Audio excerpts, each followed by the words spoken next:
Bismillahirrahmanirrahim. Assalamualaikum warahmatullahi wabarakatuh.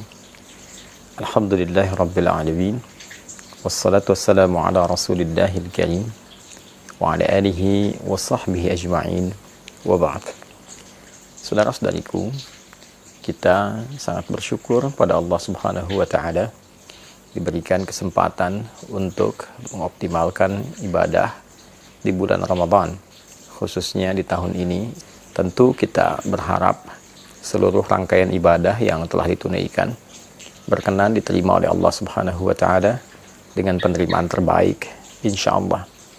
Semoga Allah mengampuni seluruh dosa-dosa kita, memaafkan kesalahan kita, mengabulkan doa-doa kita, dan menaikkan derajat kita dari sekedar hamba Allah yang beriman menjadi hamba Allah yang bertakwa.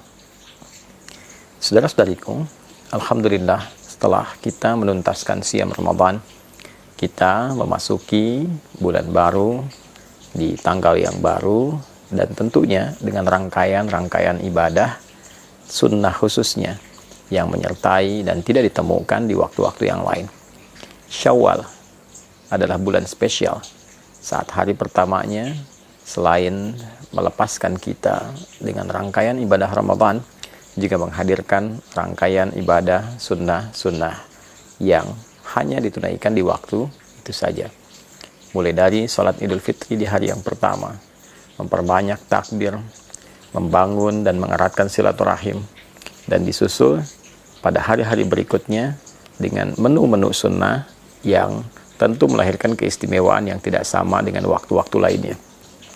Alhamdulillah, ada satu informasi penting yang disampaikan oleh sahabat Abu Ayyub Al-Ansari radhiyallahu ta'ala anhu, yang informasi ini dirangkum oleh Imam Muslim rahimahullah dalam kitab beliau Sahih Muslim nomor hadis 1164. Informasi ini bersambung hingga ke Rasulullah SAW saat beliau bersabda, "Man shoma Ramadana wa atba'ahu sittan min Syawal faka'annama yasumud dahra." Siapapun yang menunaikan puasa Ramadan. Ingat, puasanya dirangkaikan dengan apa? Ramadan. Man shoma Ramadana. Siapapun yang menunaikan puasa Ramadan. Thumma atba'ahu sittan min Syawal.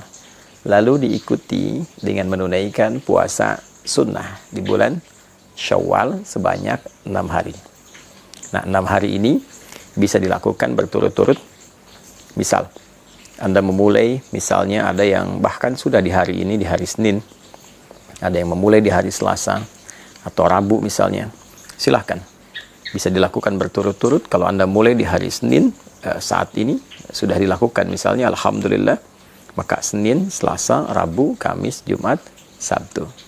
Ada yang melakukan di hari Selasa misalnya, ya, bisa Anda lakukan di Selasa, Rabu, Kamis, Jumat, Sabtu, Ahad. Ini yang berturut-turut. Tapi kalau Anda pun menginginkan waktunya terpisah karena ada kegiatan-kegiatan lain yang tidak bisa ditinggalkan, misalnya membangun silaturahim, ada acara halal bihalal yang mempertemukan banyak kalangan untuk mengeratkan kembali silaturahim, membangun ibadah sosial yang tingkatannya juga cukup tinggi, maka boleh dijeda yang kemudian Anda bisa dilakukan, misalnya kesempurnaannya sampai bahkan terbentang di akhir Syawal. Jadi jika Anda memulai misal di tanggal yang ketiga, maka 3, 4, 5. Saat tanggal 5 ini, misalnya ada satu undangan khusus yang tidak bisa Anda hindari, dan untuk menghormati itu, ada hidangan-hidangan yang dapat dinikmati bersama. Maka Anda bisa jeda dulu, lalu Anda lanjutkan di tanggal yang berikutnya. 5 misalnya jeda, 6, 7, 8, dan seterusnya sampai 6 hari. Atau juga mungkin di sela-sela itu ada yang terjeda, ya, yang penting Anda mengambil, tidak harus berurutan, ya, berurutan tadi dilakukan baik, tidak berurutan pun tidak ada masalah. 6 hari itu jika bisa dilakukan, maka faka'annama yasumu ad-dahra, maka seakan-akan orang yang menyempurnakan puasa Ramadan ditambah dengan 6 hari di bulan Syawal itu, faka'annama yasumud dahra, seakan-akan dia menyempurnakan puasa sepanjang tahun. Ada sebagian ulama yang melogikakan dengan menghitung, dengan pendekatan jika kita menunaikan puasa di bulan Ramadan selama sebulan, baik 29 ataupun 30 hari, dikalikan setiap harinya 10 kebaikan. Dasar hukum 10 itu bisa diambil misalnya di Al-Quran surah yang ke-6 Al-An'am ayat 160. Man jaa'a bil hasanati falahu asyru amthaliha. Siapapun yang menunaikan perbuatan baik yang bernilai ibadah, maka dia mendapatkan padanan pahala. Setiap ibadah itu setidaknya 10 kebaikan. Ya. Jadi kalau satu pekerjaan baik, nilainya paling sederhananya, paling kecilnya ada 10, maka dikalikan dengan 10 itu. 29 atau 30 hari dikalikan 10. Maka didapatkan 290 atau 300. Lalu 6 dikalikan dengan 10, maka didapati 60. Jika Anda jumlahkan 290 tambah 60, ambil yang paling terkecil ya misalnya, maka mendapatkan 350. 350 ini kalau pendekatannya bulan Hijriyah, bukankah sangat mendekati hitungan setahun secara umum ya? Ya kan? 350 sekian. Ya, kan orang Arab suka membulatkan itu. Kalau ada 42 disebut al-arba'in. Ya demikian, ketika Anda misalnya menunaikan 30, dikalikan 10, 300 tambah 60, 360 ya. Nah, kalaupun dihitung menggunakan pendekatan Hijriyah ataupun pendekatan Masehi, tentu ini secara umumnya dinilai sebagai bilangan setahun penuh. Nah, itu yang dimaksudkan. Nah, yang kedua, ada yang sangat menarik. Orang-orang yang konsisten menunaikan ibadah Ramadannya, lalu dia menyempurnakan ibadah Ramadan itu dengan bersyukur kepada Allah Subhanahu wa taala. Walitukabbirallaha ala ma hadakum wa la'allakum tashkurun, dengan meningkatkan ibadahnya. Jadi syukur ketika diberikan kemampuan untuk meningkat ibadah saat Ramadan adalah berupaya menjaga ritme ibadah itu sehingga tetap berjalan baik pasca Ramadan. Walaupun mungkin tidak seoptimal Ramadan karena keadaannya tentu tidak sama. Tapi kita bisa bandingkan dengan yang sebelum Ramadan. Jika sebelum Ramadan mengajinya hanya 3 ayat, maka pasca Ramadan misal kita dapati 1 halaman, kita dapati 1 lembar. Lalu itu terjaga. Lalu ditunjukkan juga dengan kita berkomitmen meningkatkan ibadah seperti puasanya. Dan diawali dengan puasa apa? Sunnah. Di bulan apa? Syawal. Nah, itu yang mahal. Itu yang mahal. Jadi poinnya adalah ketika kita mampu mensyukuri nikmat menunaikan ibadah Ramadan dan mampu mengaktualisasikan semua nikmat itu dengan meneruskan secara konsisten ibadah-ibadah kita dalam rangka syukur kepada Allah, itu yang diapresiasi tinggi oleh Allah Subhanahu wa taala.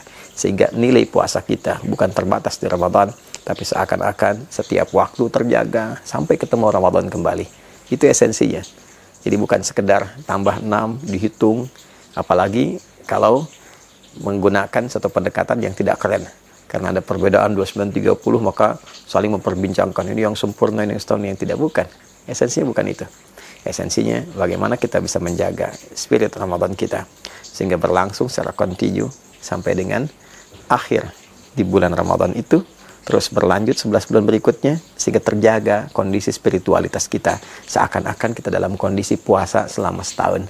Itu poinnya ya. Jadi memahami makna secara real, memahami lafzi tadi, memahami makna secara kontekstual. Ada yang tekstual, ada yang kontekstual. Kalau kita padukan keduanya secara tekstual, pahalanya seakan-akan didapati selama setahun. Secara kontekstual, dia terjaga selama setahun dengan spirit puasanya. Dia meningkat ibadah, dia menghindari dosa sampai dia bertemu Ramadan berikutnya. Kalau mampu dilakukan seperti itu, maka ada kebanggaan saat dia pulang menghadap Allah Subhanahu wa taala. Lis-shaimi farhatani. Ada 2 kebahagiaan, kebanggaan bagi orang yang telah menunaikan puasa. Farhatun 'inda yuftir. Maka kebahagiaan pertama ketika dia tengah berbuka, saat dia puncaknya memasuki Idul Fitri. Dan yang kedua, saat ia menghadap kepada Rabb-nya, membawa pahala puasanya karena berhasil menaklukkan nafsunya dan berhasil menjaga ritme puasanya dalam kondisi spiritual yang baik sampai di ujung wafatnya. Semoga kita semua digolongkan pada golongan-golongan terbaik yang mampu menjaga ritme ibadah kita pasca Ramadan, meningkatkan kemampuan terbaik kita dalam mengabdi kepada Allah dimulai di bulan Syawal ini, dan insya Allah wafat dalam keadaan husnul khatimah. Adi Hidayat. Assalamualaikum warahmatullahi wabarakatuh.